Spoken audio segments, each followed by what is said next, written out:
you so much, everybody, for joining us for another episode of the Schooled Millennial Podcast.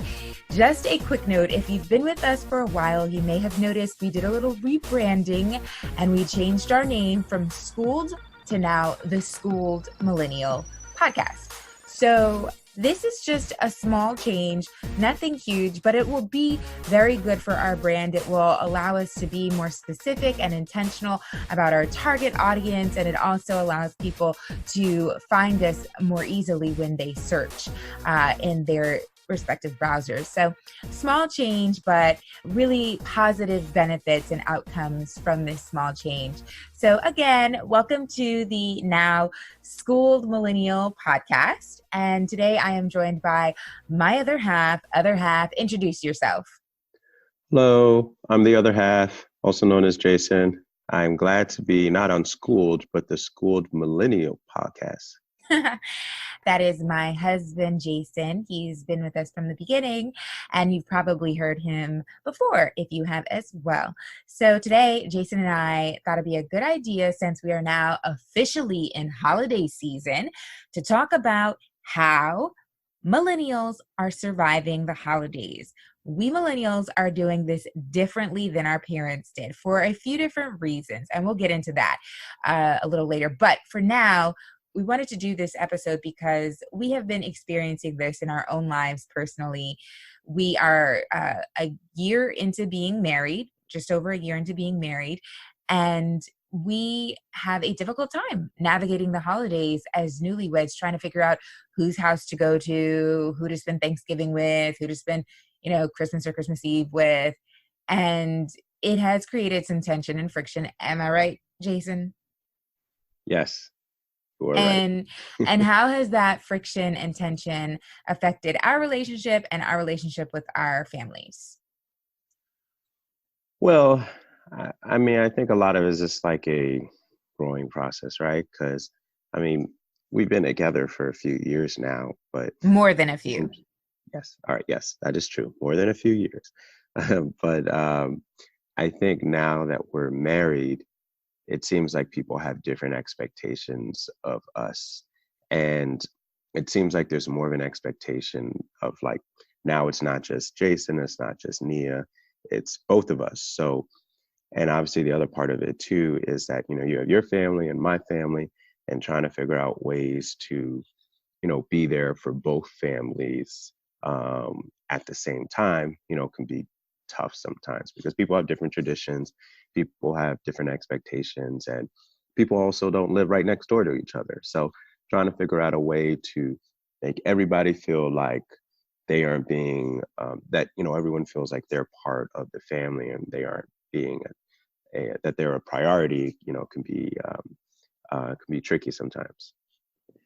Indeed. And so we are literally in the middle of trying to navigate yet another Thanksgiving with our families, and we'll let you know how that goes. But for now, I just wanted to make the point that there is light at the end of this tunnel. There are ways to get around this, and millennials are doing it in a way that is different from what maybe our parents used to do.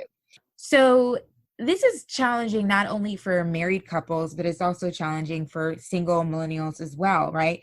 And what actually has been happening, a trend that's been increasing over the last several years, is that while many millennials want to go home for the holidays, many can't, maybe because they can't afford to travel, and some can't take the time off of work. I know I'm in journalism, and it's really hard to get time off of work for the holidays. This is according to a website called Instamotor, which surveyed 600 millennials living more than 400 miles from their immediate family about traveling home for the holidays. So in turn, a lot of millennials end up feeling guilty for not going home to their families. I've definitely felt that way over the years being in journalism, and especially being a TV reporter, where you do have to move away for a while, which means not being able to see your family on important occasions. Alternatively, many millennials are finding other ways to have family time, like video chatting with family members, visiting families at other times during the year, or having their families visit them. I have definitely had my family do that for me, and it makes all the difference, especially when you're in a lonely place where you don't know that many people. And when they can't make it home, it turns out millennials are spending holidays with significant others or friends, or by working or celebrating alone. I know Jason and I, you have a friend that's celebrating alone this Thanksgiving, right, Jason? That's maybe true. I mean, some people I think are kind of just revamping the whole notion, and instead of maybe having like a big family um, holiday, they're using it as an opportunity to travel or do things that they think are fun. So. Right. So anyway, just to put some numbers into that, more than 3 in 5, or 62% of millennials surveyed have video called their family during the holidays.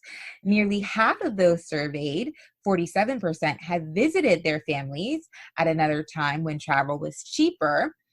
And nearly 1 in 3, or 29%, have had their families visit them. So just goes to show you how many people are actually doing things like this. Now, if they're not spending the holidays with their families, where are we millennials spending it with? Well, turns out 52% celebrated with a significant other when they couldn't make it home, 18% celebrated with friends, 12% worked, and I've done that many, many holidays, and 8% celebrated alone. So I think for Jason and I, sometimes we've talked about just spending the holidays alone. I don't Hmm. live close to my family, and sometimes it's hard to get back. And then, when I don't see my family that much as it is during the year, and then I do go home, I need to see them, right? But then when I'm trying to figure out whether to see them or whether to see Jason's family, it gets very tricky. And so sometimes I'm just like, maybe we should just spend it by ourselves. Jason doesn't really like that. Why, Jason? Why don't you like that? Well, I mean, I think it's tough because, the holidays, whether it's Thanksgiving or Christmas or Hanukkah or what have you, I mean, it's about a lot of times for a lot of families, and every family's different, but a lot of times it's not even about the holiday itself. It's about the actual quality time together. I mean, we have so many things that are going on in all of our lives, and especially as people move away. Like, for example, my sister doesn't live in the same state anymore, but she'll travel to be here, and it's at least a time where we all to be together, and then just kind of focus on our, the family and folks, as opposed to all the things that are going on in our own lives. And it's definitely challenging and tough, but it's it's important, and it's not only just important for yourself, but I think it's important for the other people in your family, sometimes maybe more than we may originally recognize. So 18% of millennials, according to this study, are spending holidays with their friends. Now, I know I've talked about the idea of a Friendsgiving with my friends. For this Thanksgiving, we are planning to do something the day before Thanksgiving. And the reason I thought that might be important is because obviously, again, when you don't live close to people, you want to be able to see them when you're home. But also, some friends have different family situations and they may not have anybody to spend Thanksgiving with, or maybe their Thanksgiving just isn't as exciting, or family oriented as perhaps other people's might be. So I think it's just a good time, especially since the holidays are a trigger for people. It's a good time to check in with friends and make sure they're doing okay, and make sure their spirits are up, and make sure they're, feeling loved and cared for and thought of. And so that's another reason why I think Friendsgivings are pretty cool, even if they're not exactly on Thanksgiving. Just to be able to get together with your friends during the holidays is a good way to make sure they're doing okay as well. And I just want to say this survey from Instamotor that I'm citing, the survey was conducted in 2017. So not that long ago, still applicable. What do you think about Friendsgiving, Jason? Oh, Friendsgiving is fantastic. I think I'm going to trademark that. So, I mean, I think it's good because just kind of like what I was just saying about how, for family, it can be important for people to see each other. A lot of times when you don't have that opportunity to be there with family, it could also make you feel alone. And I know, especially like, let's say you're living in a big city, but having to be by yourself, I feel like it can make you feel even more alone. And, it's important to kind of remember that. And, look, I think it's hard for anyone to make sure that they're with their family for every single holiday out there. So there's always going to be times when that won't be able to work. Even if you do have folks that you can, you still have maybe your parents around or you still are close with your family. But there are going to be times when you can't do that, right? And just making sure, I mean, your friends who a lot of times become kind of like the family that you created, making sure that those people are okay and, making sure that you have some good time. I mean, that's important too. And Friendsgiving is great because that way people can get together and feel like they're not just by themselves. Exactly. And if you're like me and you've had to work for many, many holidays and you've missed a lot of holidays with your family members, don't worry. You can always visit them on alternative days. Even during the holiday season, you can still go home, even if it's not on that exact holiday. And just know you're not alone. And just know that you're doing it for a reason. You're working hard, you're grinding hard so that you can enjoy the fruits of your labor later on. Also, it seems like millennials are also changing the way they actually dine at some of these holidays. So, another study that was cited in this online magazine called eater.com, this is by Cake Data. It found that while Thanksgiving remains an eat at home event, more people are choosing to dine out during the season's other holidays. Independent restaurants that stayed open on Christmas and New Year's Day in 2015 increased profits by 40 to 50% compared to average days. That's according to Cake Data. Open Table, the restaurant reservation service, found that in 2014 and 2015, restaurants served almost twice as many meals on Christmas Eve and more than 3 times as many meals on New Year's Eve compared to the average day. I know that was a couple years ago, but still applicable to today. And I'm sure those numbers have even increased. Hmm. Now, it seems that millennials might be driving the growth, according to eater.com. And the reason they say that is because a Bank of America study found that compared to 2014, people between the ages of 18 and 34 spent 6% more at restaurants on Christmas Eve in 2015, a larger percent increase than diners in all other age groups. And that is true even though those percentages in the other age groups went up as well. So millennials also spent 4% more than the previous year dining out Christmas and New Year's Eve. So it seems like millennials are definitely negotiating what holidays they're going to invest a lot of time in. And I think this is important because millennials seem to be particularly burned out more so than perhaps their parents. We are dubbed the burnout generation. And when you've got a limited amount of energy and time, you don't really have the luxury of cooking a big meal every holiday. Certainly not Thanksgiving, Christmas, New Year's Eve. I mean, it just gets to be a lot. One big holiday meal is a lot. So, maybe going to different people's houses on different days will work. But I know that just going out to a restaurant is cool too. Jason, you do that with your family too, right? Yeah, it's a little weird because I mean I know growing up we usually would get together, and my mom would cook this huge, amazing, magical meal for pretty much everybody.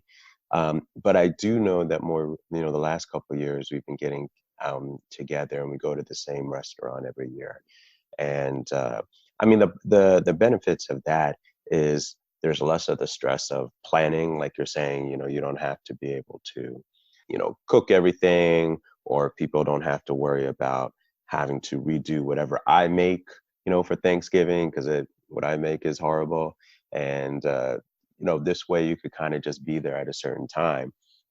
But it's just about just like whatever works for different people. I mean, like I was saying, I think in the beginning, in some ways it's not just about the food, it's really just about the quality time with the family. So whether it's having some type of large meal with tons of family or friends around, or whether it's just doing something that's more intimate, as long as you're with other folks, I think it can be pretty special. Agreed.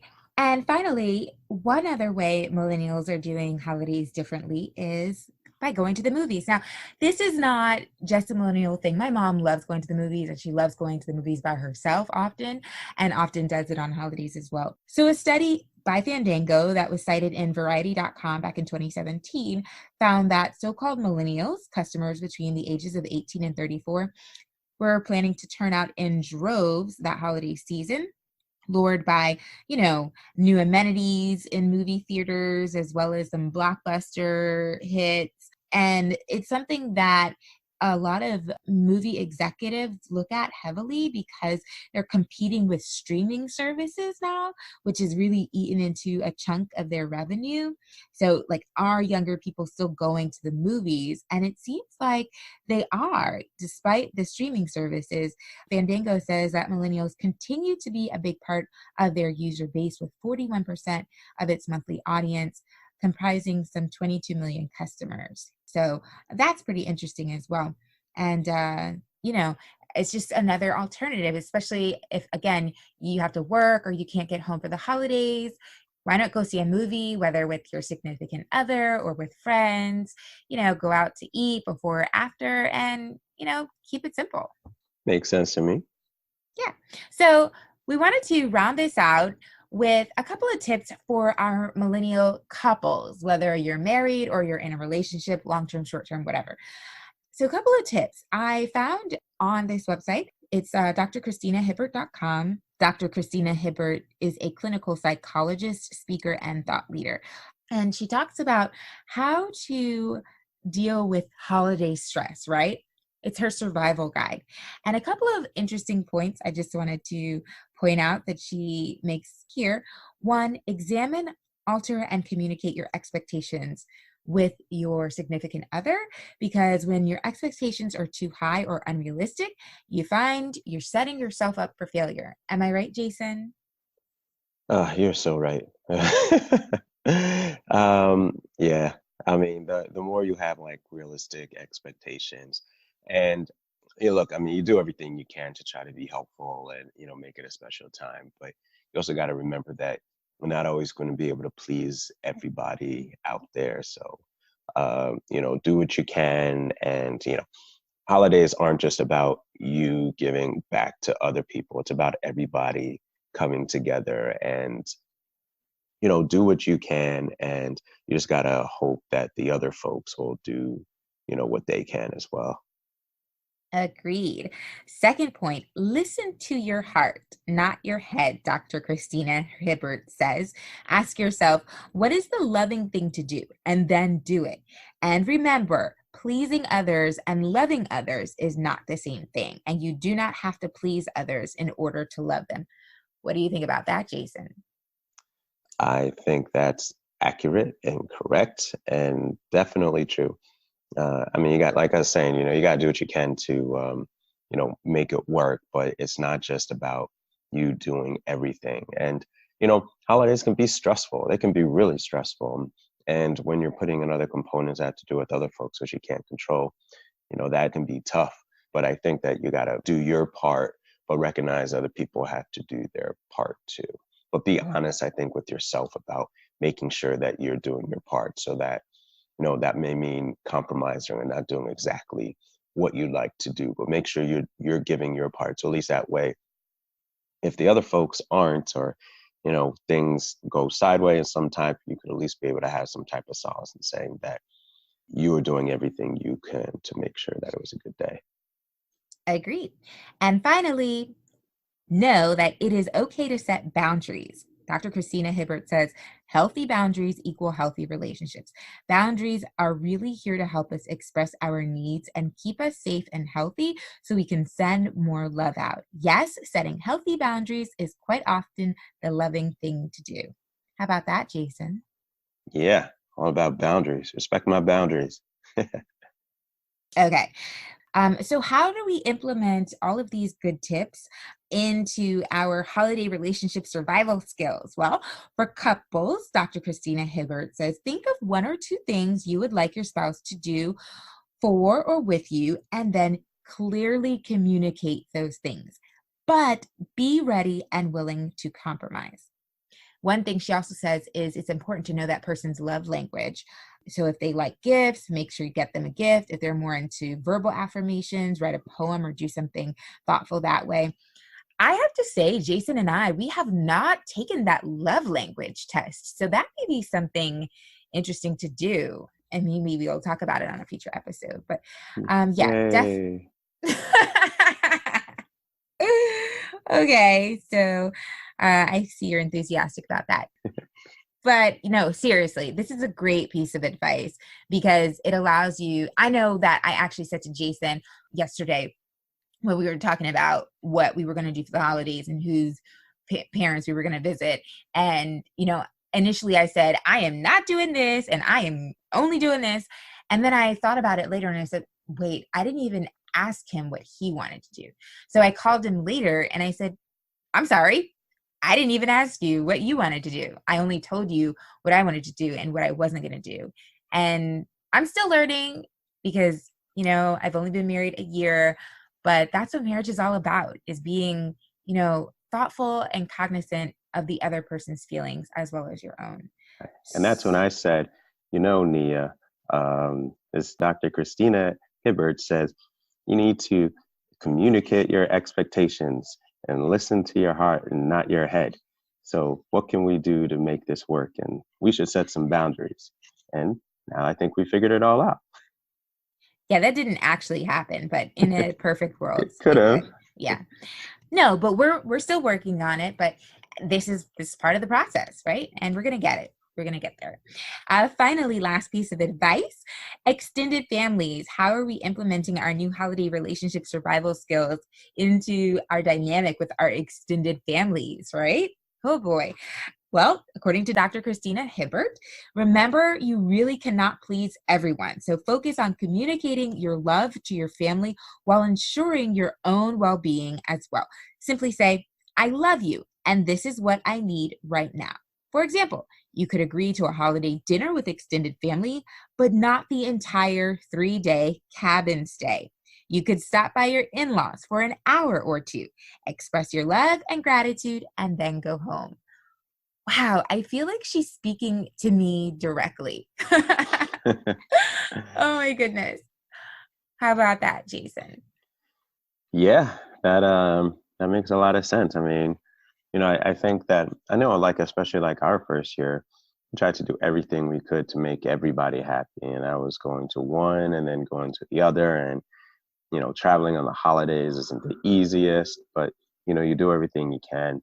And, I think that the more you can be able to tell folks, this is what we can do and what can you do to compromise on your end as well. I think that's the only way you're able to survive. Compromise, compromise, compromise. Indeed. And I will say that compromising has made us better partners, I think. And, even when we don't want to compromise, doing it in spite of how you feel at the time can really help your marriage and your relationship. So I hope this has been helpful for our listeners as much as it has been for us. It's definitely been a good reminder for us as we try to navigate these very muddy holiday waters and come out on top. We'll see what happens. I'm kind of looking forward to it because we've got some fun things planned. We're going to host Thanksgiving for the first time ourselves because we figured maybe just having people come to us is better than trying to go to everybody else. So looking forward to that. We've got a Friendsgiving thing coming up as well. So I'm pretty excited about it. Yeah, me too. And I guess thanks to Christina Hibbert for all her recommendations, because you know what, Nia? I think we just got schooled for millennials.